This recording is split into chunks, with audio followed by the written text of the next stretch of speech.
What's going on, ladies and gents, boys and girls, guardians of all ages, Joker back again, once again, and today's video is brought to you by Patreon. Link for that in the description below. Anyways, GamerYnK asked me a question about Gambit. A current big issue with Gambit is that one teammate can cause the entire team to lose a game, simply because they don't know what to do.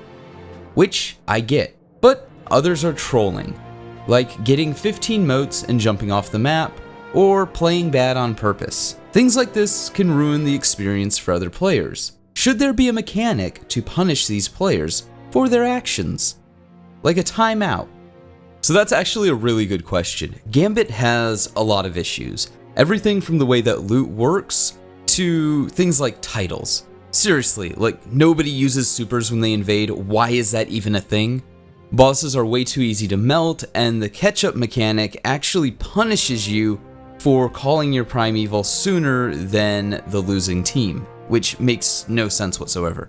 Invasions during the primeval phase happen way too frequently, and the meta of Gambit is this homogenized thing where if you're not playing by the meta, prepare to lose. This isn't like Crucible where you could just be good and like use bad stuff and you still have a really good chance because you're good. No, if you don't use the things that melt the bosses really quickly, if you don't use the things with a lot of aim assist, so when you invade you can just look in the general direction of your opponent and kill them, then you're probably gonna lose. You're putting yourself at a significant disadvantage if you don't play the way that, well, basically everybody else is playing, if you don't have your team composed basically the way everybody else does. And don't get me started on map design. I hate every Gambit map. They're just all bad. It's just bad. It's just all really, really bad. But to get back to your question, I think one of the biggest issues affecting Gambit is that the mode isn't really explained. Sure, there's some tooltips, and of course the more savvy of us players will pick it up at a glance, but I've been playing with friends, people I generally regard as highly intelligent people, and they don't quite get what's going on with Gambit. They get the basics, pick up the white pyramid, put it in the bank, but the nuances, the subtleties, tend to be lost to them. So I think one, it's kind of this tutorial issue, and I really don't think there's a way of fixing that.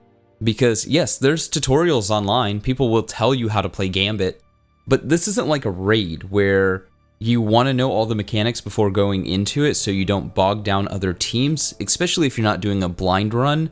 But people tend to not care about that sort of mastery when going into, say, PvP or PvEVP. And this anecdote will probably resonate to a lot of PvP players. I can't tell you how many times that my team has been absolutely slaying the other team. We'll have way more kills than the other team, but we still lose because you have like one blueberry going in and flipping the spawns. You don't need all 3 hills in control. You just need 2. And yet, people tend to be obsessed with getting all 3. This is kind of like in Gambit, where you're actually better off dunking 5 motes, and I know I'm a total hypocrite on this one because God knows I've lost my share of motes. But you don't technically need 15 motes. You don't even really need 10. 5 is actually the best blocker, but people go and run out and they grab 15 motes, and then they die. It happens to the best of us. So I think it's a tutorial issue. Second, I can't say that I've actually run into players trolling as you've described. I know that I've had times where a friend of mine, they'll be playing their Warlock, and they'll not switch from Blink to another jump. And they'll get 15 motes and then go to jump across the map and blink into the hole. It's an accident. But I can't say that I've ever had a game where I watched somebody die with 15 motes and thought to myself, wow, I'm being punked. This is a troll. Is this on candid camera? But even if that is the case, how do you distinguish the trolls from the bad players? Bad players shouldn't be punished because they're bad. Or hell, good players shouldn't be punished because they're having an off day. Or getting super unlucky. People die in games. Hell, like I said, I can't count the number of times that I've gone in and I've killed a bunch of things, and I've just accidentally picked up 15 motes. Not because I wanted to, but because it was an accident. And then I just die because random collision damage. Shit happens and bad players are going to be bad. This is the reality of matchmaking into an activity without a full fire team. This is why raids would never work with matchmaking. That said, there are a few protections that Bungie can put into place. Skill or win-based matchmaking, for example, similar to what's available in Glory, which actually doesn't really work for a ranked playlist, but would probably work really well here. This would ensure that teams are relatively composed of players of the same experience when they match together. Nothing is worse than loading into Gambit and looking at the entire enemy team and they're all Blade Barrage Hunters and Chaos Reach Warlocks, and then looking at your team and you got a bunch of people in blue armor with bows out. You know it's going to be a bad game. The only question is, how bad of a game is it going to be? In my experience, Gambit games can feel quite one-sided. Either you're stomping or you're getting stomped. I think teams of similar skill will level the playing field against this kind of stomping one way or another happening and tighten up those games, but also separate the bad players, the average players, and the pro players from one another. You can also do this with fairly large skill brackets to avoid consistently sweaty games, but also avoid games where players aren't matching with really terrible players against really good teams. Because at the end of the day, there are bounties and weekly loot tied to Gambit, and bad players are going to go in there to get their loot. There's nothing wrong with that.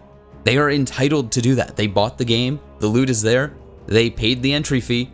They can go and be bad in Gambit if they want. That doesn't mean that there shouldn't be protections that keep them away from the players that really want to go in and play Gambit somewhat competitively. I've always advocated for this and I will continue to advocate for this. We need matchmaking preferences. If I'm solo queuing and I want to only solo queue against other people who are solo queuing, that should be an option. And if it takes me half an hour to find a game, so be it. I went into a menu, I scrolled through the options, I clicked that option, I got the little warning, hey, this is going to increase your matchmaking times. Do you want to do it? And I said yes. I'm okay with that. I'm completely and utterly okay with longer matchmaking times if I can customize my options and preferences for matchmaking. And this doesn't have to just be for solo queuing. Destiny is a peer-to-peer game, so you could go, I want connection prioritized. Or maybe you just want to fight people in your area, like your region. So you're like, I want my language prioritized, or I want my region prioritized, or all of these preferences already existed in older Bungie games. Why they're not available in Destiny, I have no clue. So no, I don't think players should necessarily be punished for playing bad. I mean, we all talk about it, we all bitch about it, but at the end of the day, somebody can't help it if they're bad at a game. Like, young kids play these games. Old people play these games. People who don't have a lot of time to devote to the mechanics or understanding them play these games. It is what it is. So I don't think you should be punished for being, air quote, bad. And I don't think that there's any real credible way to distinguish trolls from bad players. Like I said, the best and probably only solution for something like this is skill brackets. But then the 1% of the Destiny community that is the top tier MLG tryhards always then have to play sweaty games against one another, so they bitch about it, and there's no way in hell we're getting skill-based matchmaking in basically anything. I think even the skill-based matchmaking in competitive is super relaxed, and it shouldn't be. It should be like a hardcore, I see my opponent's rank as I'm flying in 1 to 50, I know exactly what I'm getting into at the beginning of each match, but it's not, and that sucks. And I understand that a really super solid argument can be made for connection-based matchmaking over skill-based matchmaking, but there's no reason we shouldn't have both. If matchmaking times take longer, then let me choose that. Let that be an option. Let me opt into that. But hey, those are just my thoughts.